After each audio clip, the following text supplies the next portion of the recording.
Previously on the Sonic X Season Reviews.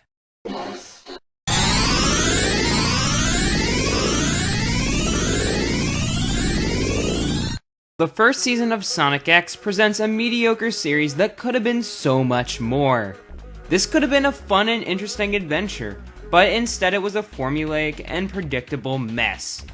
Compared to what came before it, Season 2 offered a lot of improvements, but as a show, we still don't find it to be anything special. There's just one thing I don't understand. Why did the season finale have a sense of finality if it isn't the end of the series?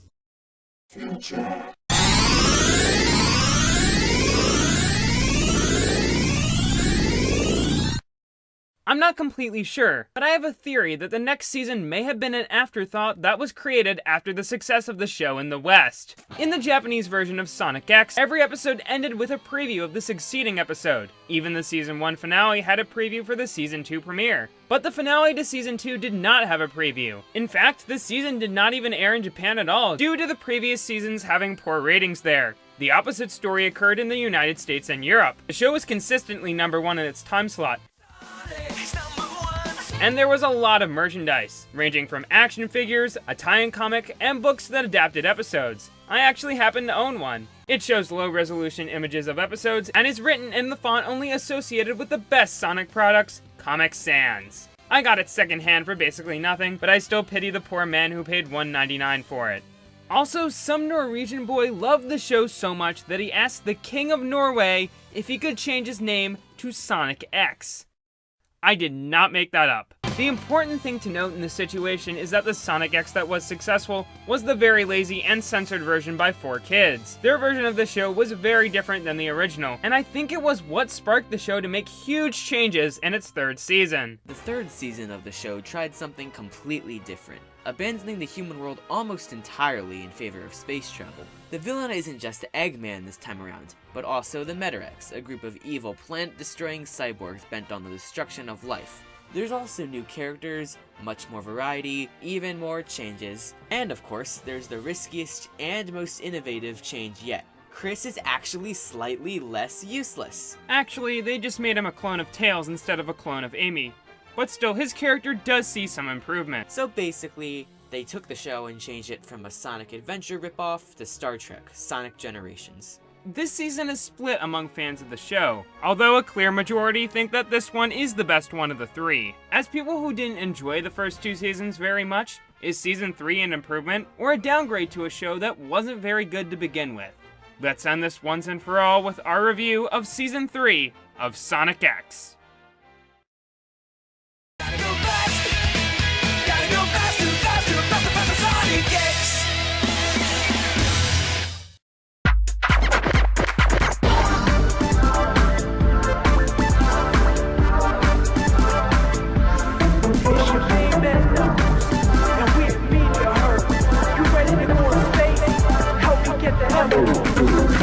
Similarly to the beginning of the first season, the first two episodes are surprisingly good. It brings a lot of new ideas to the table that I was honestly kind of invested in. There's a new enemy that Sonic can't handle alone in his super form. Chris has entered Sonic's world and is a child again. A mysterious alien named Cosmo has arrived and warns Sonic's friends of a robotic threat known as the Metarex. Despite a lot being set up here, the show splices the exposition in with action scenes and even a bit of good humor. Finally had all 7 Chaos Emeralds together, and you threw them away? Exactly. Are you crazy?! However, the setup of bringing all of the characters into space is kind of forced and filled with a few missed opportunities. Chris just happens to arrive at this point in Sonic's world because of destiny, which is just a lazy explanation for his appearance here. The audience was just reintroduced to Sonic's home world, which is apparently where the classic games took place. So why not take advantage of that creative world instead of going to a new one? Also, how did all of the main characters from Tails to Rouge build spaceships off screen? Does Big the Cat have one too?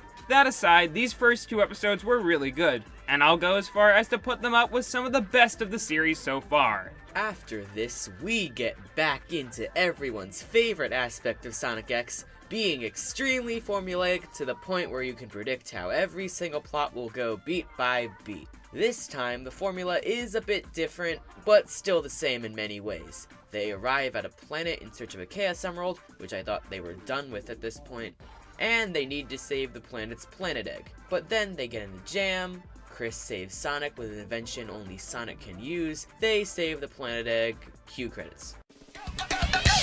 This time around, the structures do allow for a bit more variety in the plots, but it's still very annoying and boring how they use the same structure every single time. The variety comes about through some of the different characters like Cosmo and Chris getting development. It's too bad that the show can only give all of the characters the same story arc, where they feel underestimated by the others, but then they do something cool and feel that they are useful to their team.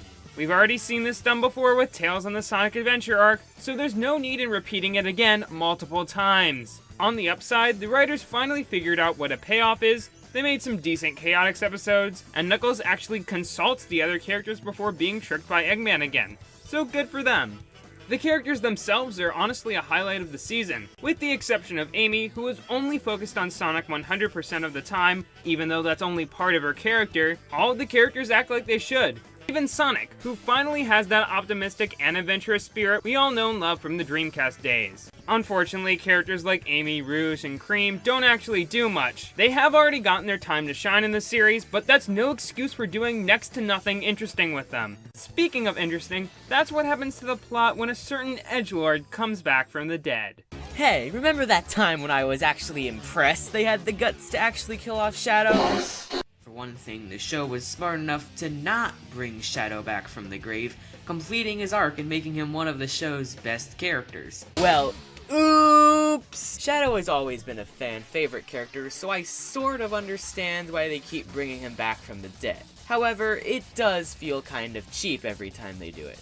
It's like if you made a big deal about quitting smoking to everyone and then got right back to it the next day. However, I will say that Shadow definitely improved this season. He puts Eggman on more even ground with Sonic, and because they aren't confined to the plot of SA2, you never know where his plots are going. Both of these help to create some of the more exciting plots in the show. Also, they avoid playing the amnesia card that led to some of the stupidest story moments in Sonic Heroes and Shadow the Hedgehog. I agree that Shadow is pretty great here, but his reintroduction is very poorly handled. After Rouge finds out Eggman rescued Shadow off-screen and sealed him in a tube, Shadow pops out of it to save Sonic and his pals because of the plot or something. I'm honestly fine with Shadow being brought back, since he's used well here and definitely brings up the quality of the season later on. But he could have been reintroduced in a much better way, instead of just popping up in an episode mostly unrelated to him for almost no reason at all. The next is the first of a few of what I like to call battle episodes in the season, ones which spend the majority of their runtime showing a very long and drawn-out space battle. This one isn't very interesting and the others aren't either. A few things of note happen, like we find out that Eggman is hiding Shadow's past from him, but still, no one wants to watch nearly 22 minutes of things colliding with each other in boring animation. And it's one of the worst aspects of this season. Right after this is the mid-season 2-part finale, which I actually found to be quite entertaining. Sonic and Eggman have to team up to take the final Chaos Emerald, and it leads to an action-packed heist with the added element of Eggman backstabbing the others. It ends with Sonic coming face to face with the threat he couldn't face at the beginning of the season, the leader of the Metarex, Dark Oak. We are also introduced to the 4 main Metarex bosses: Red Ash, Yellow Zolkova, Pale Bay Leaf, and oops, Red Ash is already dead. Yeah, one boss is anticlimactically killed during a fight between Super Sonic and Super Shadow. We've never seen these two duke it out in their super forms in the games, so it's kinda cool to actually see it happen here. These 2 episodes are also really good. Like the premiere, it brings about more new concepts while also having a lot of cool action. And there's even some suspense in this case. So around here is when things in the season really begin heating up. The action gets more intense, the stories get more exciting, etc. I could start by talking about that, but instead, let's discuss the incredibly shallow romance side plot. Now, to this show's credit, it did handle the actual romance pretty decently. I still think it was pretty forced, but it did do a good job of bringing the cast together, it gave Cosmo a stronger personality, and it was paced pretty well. They had some nice moments, and it made the overall story stronger. So why do I think it's shallow? Well, it's not the original romance plot that lacks depth. It's the excellent 4Kids version. 4Kids made an excellent decision here. knowing that kids are too young to handle something like a boy and a girl loving each other, so in this version there isn't one single piece of dialogue that states these two characters are in love. But boy, they sure do like each other a lot. This season has some of the biggest 4Kids censorships by far, and it's much more noticeable compared to any other season, but I'll get more in depth on that later. I agree that the second half of the season is when things get legitimately good, partially because the threat that Sonic and his pals are dealing with actually becomes a threat. The 3 remaining Metarex commanders each get an episode to establish their unique personalities. Yellow Zelkova is a strong but brash warrior that is so powerful that he actually manages to break Knuckles' hands. Despite being the least interesting of the 3, he's the focus of 2 episodes, both of which are basically extended fight scenes. I gotta give props to the second one though, which on top of delivering a more creative battle than the first, also sets up the backstory for the Metarex. It's a pretty good episode all around, even if its send-off to Zelkova does rip off the ending to the Sonic OVA.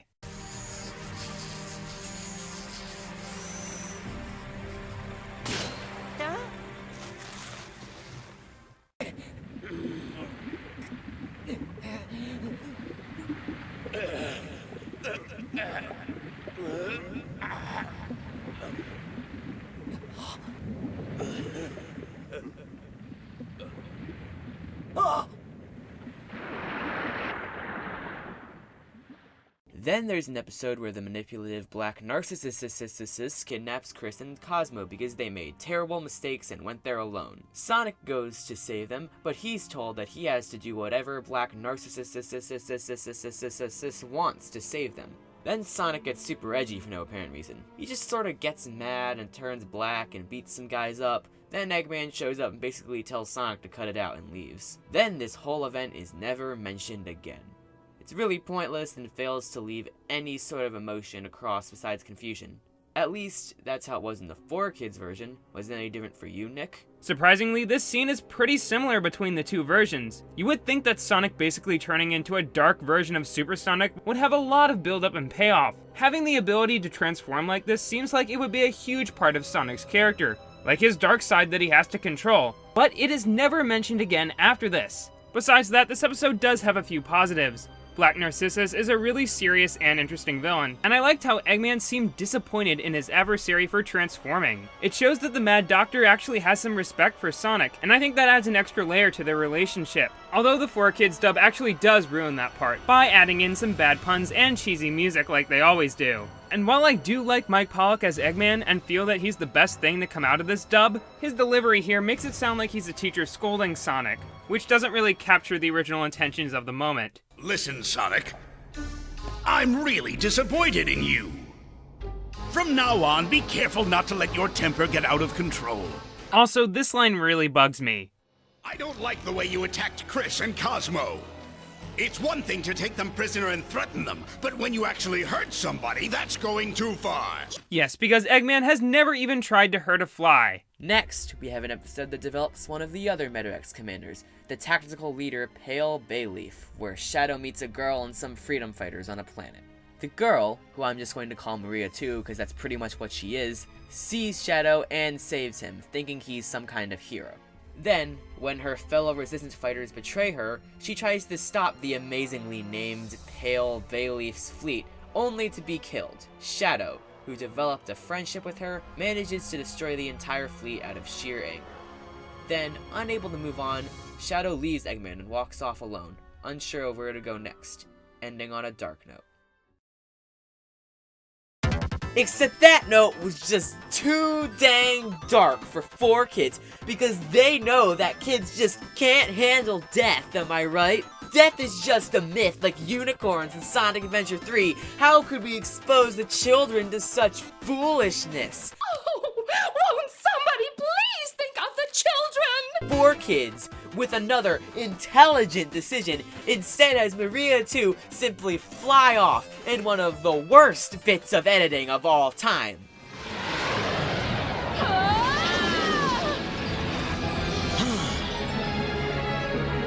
I'll keep fighting too, Molly. Maybe we'll meet again someday. The story is ruined as it removes Shadow's reason for becoming determined to keep fighting, but at least the children's minds are safe from parents' worst nightmare, reality. And while we're at it, why don't we?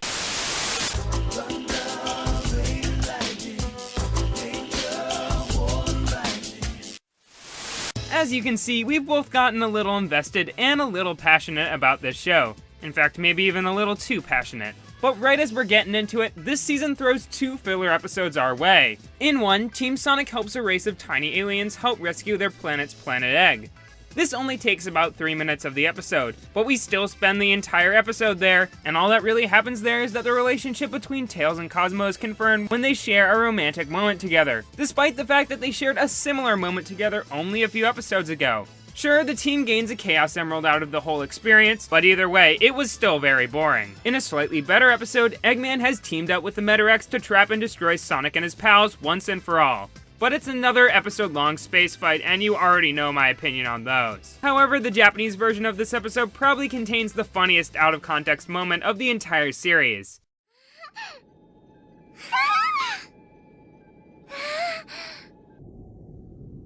Following 2 episodes that feel longer than the average Sonic 06 load screen is a pretty good episode where the Chaotix open a bar and help Team Sonic take refuge from the Metarex. The Chaotix aren't very annoying here, Eggman is mysterious and unpredictable, and the setting of a bar gives this episode a unique style seen in no other. Although for kids, you might want to know that when Vector is playing the piano, you probably want to actually play an instrument that sounds like a piano. Then we get this episode where Shadow tries to assassinate Cosmo.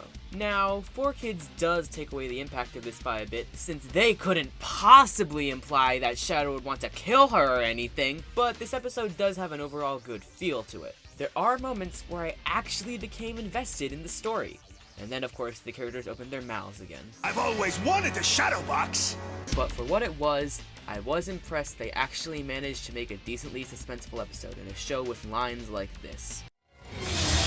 I haven't got this beat up since the time we staked out that shark tank! Staked out that shark tank! I don't use this word very often to describe things, due to it sounding very juvenile, but this episode was just awesome. Shadow's presence gives it a really intense atmosphere, as it seems that no one can do anything to stop him. While it is basically one long and somewhat well-animated action scene, the episode keeps it varied by putting other characters like Knuckles into the fray and keeping me on my toes. It's no question that this is my favorite episode of the entire series, and it's the only one that I can actually call great. The episode concludes with a really satisfying callback, but the ending also raises more questions, as it appears that Cosmo was just a spy to the Metarex all along without her knowing. Every victory that Team Sonic had before was just Dark Oak letting them win. This plot point doesn't actually add that much to the plot, and it's probably inconsistent with some episodes, but it does set a really strong tone for the final 5 episodes. You know what would do a pretty good job of removing that tone completely? Slowing everything down for a confusing backstory. As it turns out, the Metarex and Cosmo's race are actually the same, but those who had become the Metarex were the males of the race, and they decided the only way to win a war against some other aliens we never get to see would be to turn into monsters, which drove the aliens away. The females wanted to flee because it was dangerous, and because of this, the males eventually gave themselves robotic armor, and also want to destroy planets by turning them into force using the bodies of their victims. And I think they die when they turn into monsters or something, and I think that, I don't know. Jesus Christ, the Hedgehog! This backstory has so many holes in it. We spent 20 minutes looking up plot syntheses and rewatching episodes just to get a basic understanding of everything. And even then, it poorly explains things, like why the Metarex are trying to take over, and has a message that is honestly kinda sexist against men. Dr. Eggman is canonically a feminist, so it just doesn't make sense why he would side with the Metarex. We're sorry if we misinterpreted anything, but the bottom line is that this episode just kills the pace that the plot had, and is too confusing for its own good. The next episode is the beginning of the end, and has Team Sonic attacking the Metarex's main ship and saving the captured Eggman. It's pretty exciting and makes good use of all the series' characters, even the Chaotix. Also, this happens. But at the center of the Metarex's fleet is a giant tree, which the 3 remaining Metarexes fuse with to become a giant monster known as the Final Mova, and that's basically this season's final boss. The next 2 episodes are long and boring space battles. The thing that drags these 2 down specifically is that it takes Dark Oak way too long to meet his demise. He's like the Black Knight. No, not that one, this one. Victory is mine! We thank thee, Lord, that in thy Come on, then. What? At you!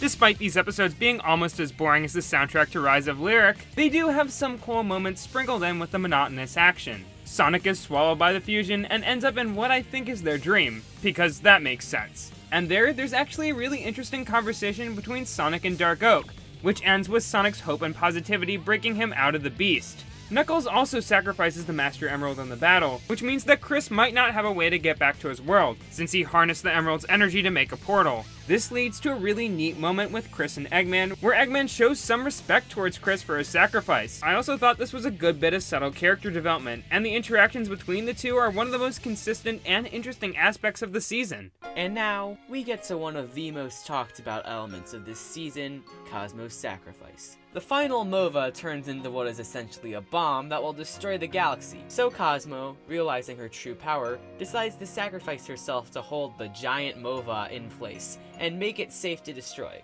So then, Tails has to shoot his own girlfriend in what actually ends up being a pretty good moment. I actually felt for Tails here, even in the 4Kids version, where instead of saying he loves her, Tails says this incredibly suave line. But you're my friend, Cosmo. I'm sorry, I just can't do it. Even then, it's a good scene, and I was surprised they managed to pull off a decent character moment in this show. And that brings us to the final episode of Sonic X. The format is identical to the one used in the Season 2 finale. We see the characters living peacefully on their home planet before we see the final moments of the battle, where Shadow sacrifices himself again to save the day and restore all of the planet eggs back to their planets. I am glad that they basically deconfirmed that he died at the end, but it was still an unnecessary moment and a cheap way to create drama. Chris is sent back home to his world, but in a rather unconventional way. Eggman builds a teleporter to take him home because he thought it would be fun, but it does not guarantee that Chris will arrive back home at the same age. Chris just accepts Eggman's word and leaves in the machine without saying goodbye to everyone. It's a pretty rushed send-off, and I can't help but think that Chris isn't gonna make it back in one piece because of Eggman's shoddy track record with good deeds. But I didn't really care much for Chris anyway, and this episode still has a bunch of great moments. Like Tails breaking down in front of Sonic, and Vector hitting on Cream's mom. Actually, that's just disgusting. And then there's the moment where Sonic talks to the memory of Dark Oak through a tree or something. He asks Sonic what he will do when his descendants rise to finish his work. Keep running and moving forward in life. It's a good message, and while the show does hammer it into your head a bit too much, it perfectly summarizes both Sonic and this franchise as a whole. Even when he's hit rock bottom and the odds are against him, Sonic keeps going, and he can do great things in the process. I wouldn't have expected such an inspiring message to come out of this show, and I think that's why I like the third season of Sonic X. Overall, the third season of Sonic X is by far the best of the three, but it definitely still has its problems. The setting is much more engaging, the characters are better written, and the story is just so much more interesting. Going in a different direction this season definitely improves the show, and I'm glad they made these changes. However, this season definitely could have explained things better, like Shadow's reappearance and the Metarex's backstory. I also don't like how this was yet another season about looking for the Chaos Emeralds. I get that that's what Sonic is all about, but I felt like they just started forcing the Chaos Emeralds into plots where they just didn't belong. And the point near the middle where they just lose them all again was just really weird and felt like a major setback that didn't even need to be there. Finally, this season showed me one of my biggest problems with Sonic X I neglected to mention before. All of the characters like each other way too much. Now obviously a cast of characters needs to like each other for the show to work, but a show can be much more interesting when there are actual conflicts between the characters. Besides Amy and Knuckles occasionally going against the group, and the fact that Team Chaotix exists, everyone is always cheesily talking about friendship and trust. And while the characters treat each other like best friends, it makes it much harder for the show to generate conflicts, which leads to formulaic plots we mentioned earlier. I feel like all of the characters liking each other is the root of the formulaic plot problem, which is one of the biggest problems with Sonic X. Without character differences and interesting dynamics, it can make the show incredibly boring. Or maybe the characters do have problems with each other, and this problem is the result of the 4Kids dub, which I found to be much more noticeably terrible this time around. With Tails and Cosmo's relationship, Maria 2's death, and even Shadow wanting to kill Cosmo all being censored, it makes the show 10 times less interesting. And don't even get me started on the voice acting for the characters like Cream and Cheese, Tails, and Vector. Find the computer room! Overall, despite its flaws, I actually enjoyed this season quite a bit. But the problems with the 4Kids dub definitely bring it down a few notches, so I would give it a 5 out of 10. I know it sounds weird considering all the praise I've given this season, but hear me out. This season was much more engaging than the others, and the actual story was good. But along with the problems above, I would say there is no reason to watch the 4Kids dub over the sub unless you really don't like reading. While I didn't watch it, I'm positive that I would have enjoyed the Japanese sub way more than this watered down, badly edited, and horribly voiced dub.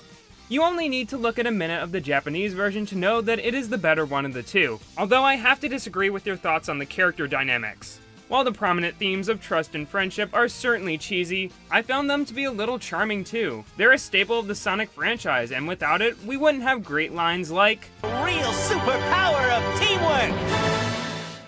In fact, I would compare a lot of parts of this season to Sonic Heroes. It's the odd man out in a trilogy, and focuses on the characters acting as a unit to stop a great evil, at least in the end. The heroes not having conflicting motivations came as a result of the season's focus. Plus, I didn't even really notice it when I watched through it, so it was probably more of a problem in the English version.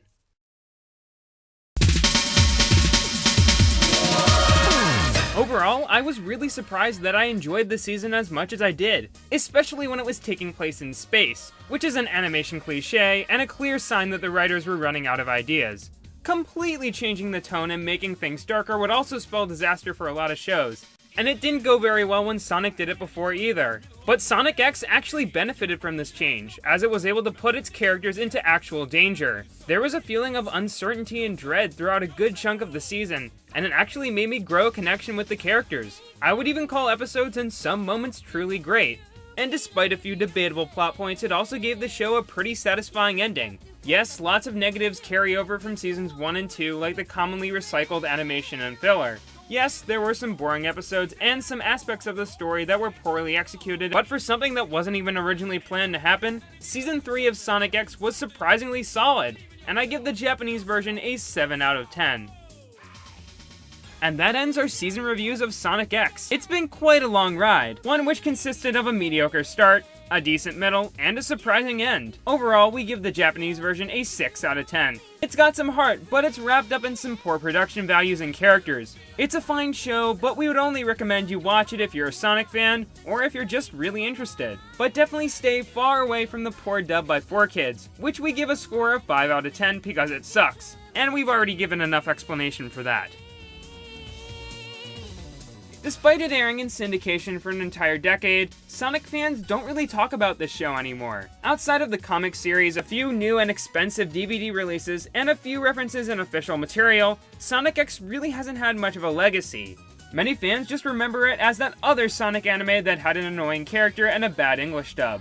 But while it didn't start out being very great, if you keep moving forward with Sonic X, you may find something really special. And with that, we'd like to thank everyone who's watched all of these videos all the way through. We've been working on this series for nearly a year, and we apologize for making everyone wait so long. Both of us are pretty sick of Sonic at this point, so don't expect us to give another series a review like this for a long time.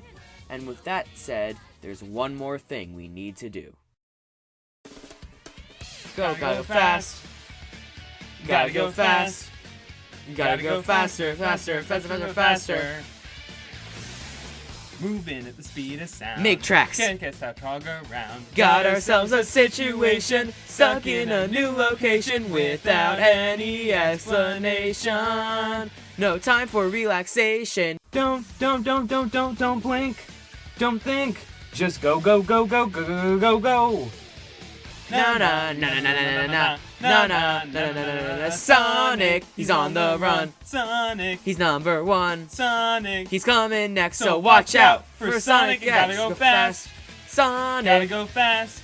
Sonic, gotta go faster, faster, faster, faster, faster. Go, go, go, go, go, go, go. Sonic, Nick, Sonic, gotta go faster. Gotta go fast. Gotta go faster, faster, faster for the Sonic X.